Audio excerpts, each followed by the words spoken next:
Okay, today's Blackwater report is coming to you from the Gill Bass Park, right next to the Santa Rosa County Board of Education building. Let's get started.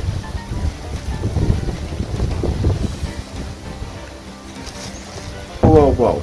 Before we even get to approve the minutes, let's hear from Councilwoman Holly.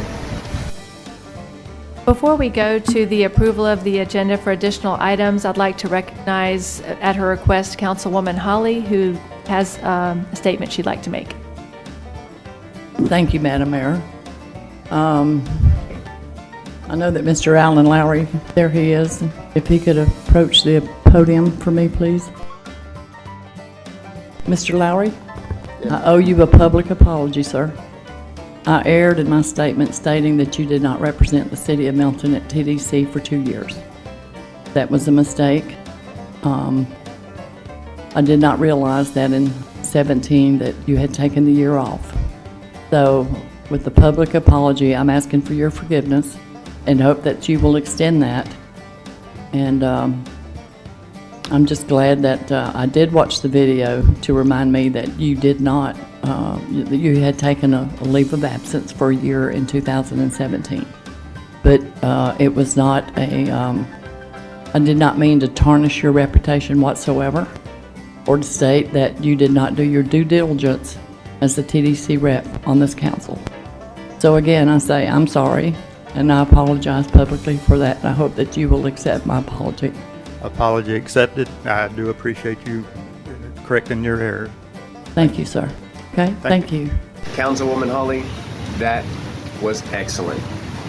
You showed absolute professionalism, grace, courtesy, humility, and all the things that make a city council person a leader in our community. Thank you. Okay, now that the meeting has started, next we have a member of the Citizens Advisory Task Force Committee. I'm Christy Slack, everyone. I am a representative of the Citizens Advisory Task Force Committee. We met on April the 2nd of 2019 to discuss the proposed fiscal year 2018 CDBG project. The committee recommends that the city apply for a neighborhood revitalization grant in the amount of $700,000. This will include the water line replacement, the drainage improvements, and road resurfacing on Byram Street, Dearborn, Applegate, Peachtree, Plymouth, and Magnolia Streets, and also the resurfacing of Walker Street. This was unanimously approved.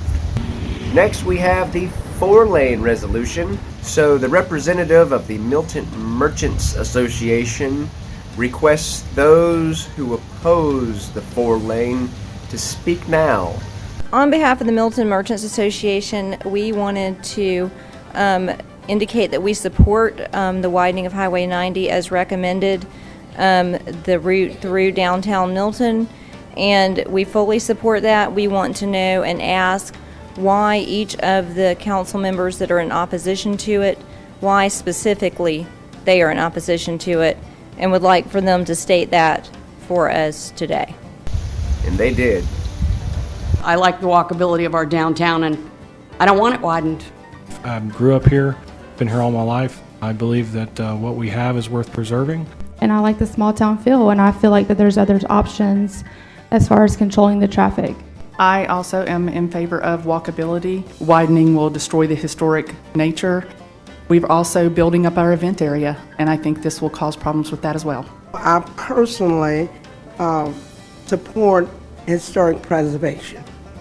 Always have, and I always will. Councilman Snow, would you like to be recognized? I think everything's been said, and Okay. I agree with all of them. Next, we have Mayor Lindsay read in a letter from a concerned citizen.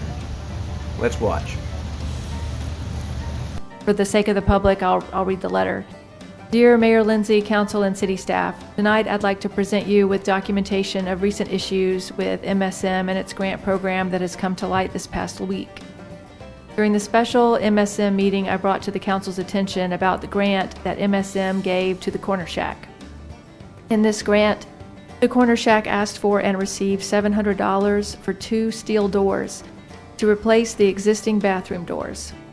As I stated at the special meeting, those exterior doors had to be installed by a licensed contractor and had to have permits pulled. I filed a complaint with the county inspections office over this not being done. Imagine my surprise when the county code compliance officer who investigated the complaint called me and advised that when he spoke to the gentleman at the Corner Shack, he was advised that they did not install the 2 steel doors, but that they had only used the hardware, which he verified. I asked the county code officer if it was possible to purchase just the hardware without purchasing the doors, and was advised yes. So MSM gave $700 for 2 steel doors that were to be installed but never were. Where are the doors? Well, it seems that some of the allegations made in that letter in regards to Main Street Milton, a local business, and a Santa Rosa County building inspector, it turns out some of those allegations were false. To which, if I understand correctly, the author of that letter made some apologies herself on Facebook. Moving on.